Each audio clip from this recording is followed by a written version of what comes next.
Monsieur Abdul Branouane, soyez le bienvenu au nom du site Takadoum. Merci. Euh, Ayez l'aimabilité, bien sûr, de répondre à nos questions. Je vous en prie. Comment avez-vous été arrêté et quelles ont été vos conditions de détention? J'ai été arrêté devant l'hôpital national. Mhm. J'étais au chevet de mon jeune frère malade. J'ai reçu un appel d'un monsieur qui prétendait être un taximan qui a ramassé un agenda dans lequel il a trouvé mon nom et mon numéro de téléphone. Pour lui, ça devait être pour quelqu'un que je connaissais et qui me connaissait. Et automatiquement, j'ai compris qu'il s'agissait de la police parce que je savais que j'étais très surveillé. J'ai demandé au monsieur de se présenter devant la porte de l'hôpital national. Je suis sorti avec deux de mes soeurs et mon cousin. Je préférais que mon arrestation se passe devant des témoins. Parce que ce moment passé, j'aurais pu être arrêté à un endroit où il n'y avait aucun témoin. C'est de cette manière qu'on m'a conduit au commissariat et en cours de route, j'ai pu informer la presse de mon arrestation et le porte-parole de notre mouvement. C'est de cette manière que l'information a été relayée. Je suis resté du samedi au mercredi au commissariat de la police judiciaire où je pouvais voir personne, où j'étais très surveillé. Même ma nourriture était constamment surveillée. Je ne pouvais voir personne. C'est de cette manière que j'étais détenu. C'était l'isolement total. On dirait un homme qui constitue un grand danger, ce que je ne comprenais pas. Quels sont les objectifs réels de votre mouvement Touche pas à ma nationalité? Comme tout le monde le sait déjà, ce mouvement a été fait pour dénoncer les recensements entrepris par le régime de Ould Abdelaziz, recensement que nous considérons comme étant discriminatoire à l'égard des négro-mauritaniens. Et à un moment donné aussi, nous avons compris que nos problèmes ne pouvaient pas tout simplement se limiter à cette question des recensements.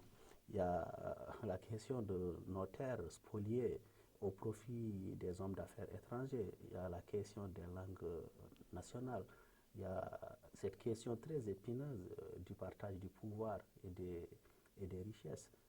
Et surtout le renforcement de la démocratie et le respect des droits humains dans ce pays. C'est ça nos principales revendications dans ce pays, dans le cadre du mouvement Touche pas à ma nationalité. Bon, on dit que cela est en lien, bien sûr, avec une descente dans la rue que l'opposition radicale est en train de préparer et que votre malentendu avec l'IRA aurait retardé. Qu'en dites-vous? Donc, avec l'IRA, je ne parlerai pas de malentendu.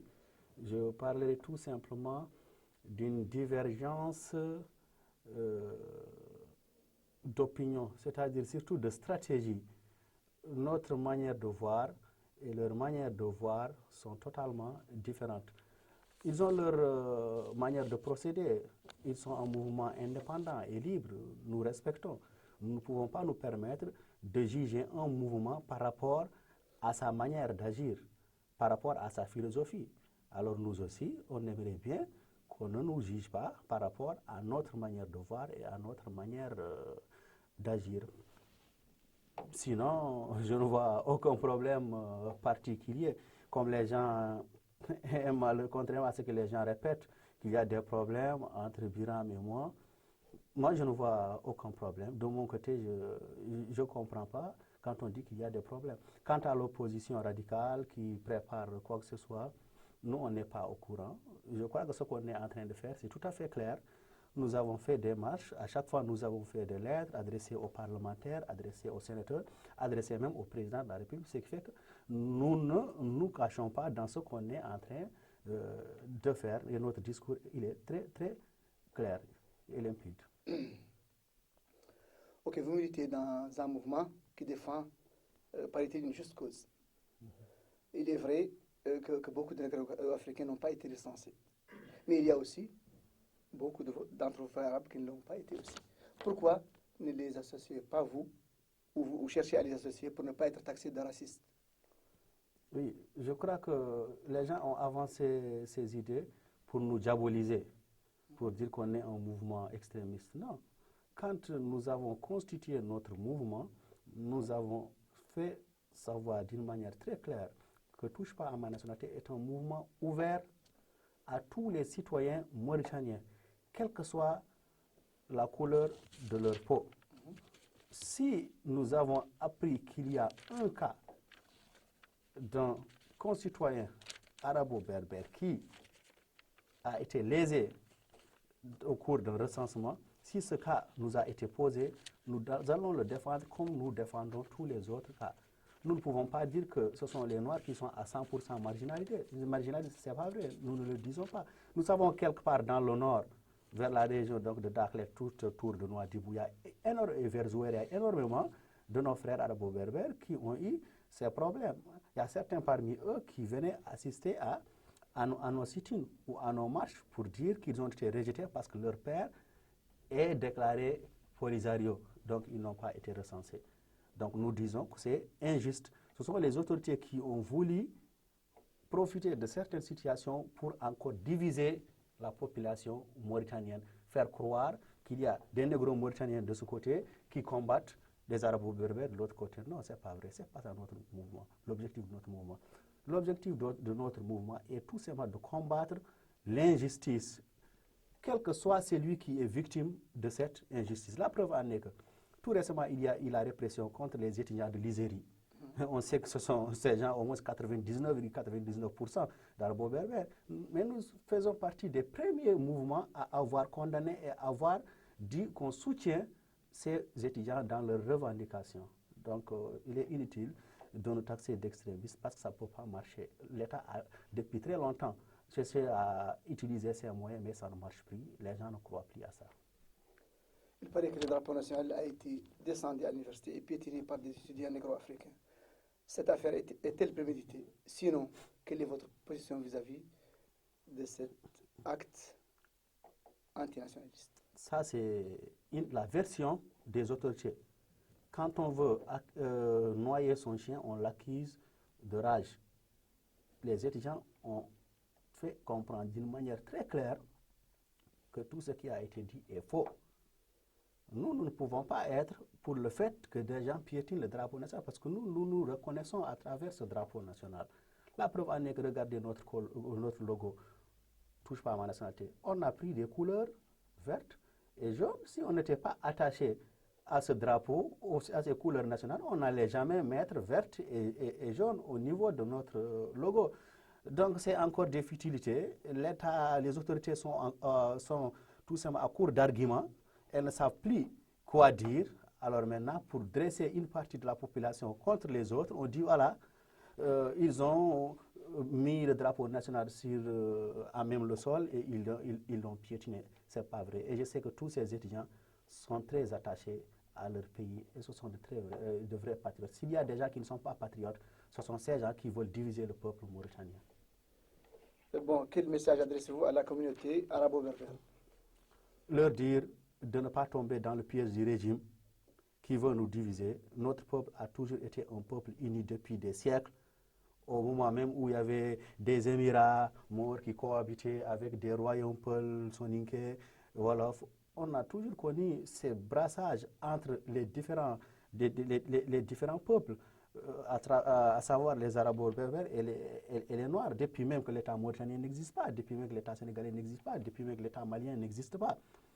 Nous voulons tout simplement demander à nos frères arabo-berbères de comprendre qu'aujourd'hui, notre mouvement n'est pas dirigé contre eux. Notre mouvement lutte pour défendre toute personne opprimée. Et notre mouvement est ouvert à tous ceux qui sont attachés à la justice.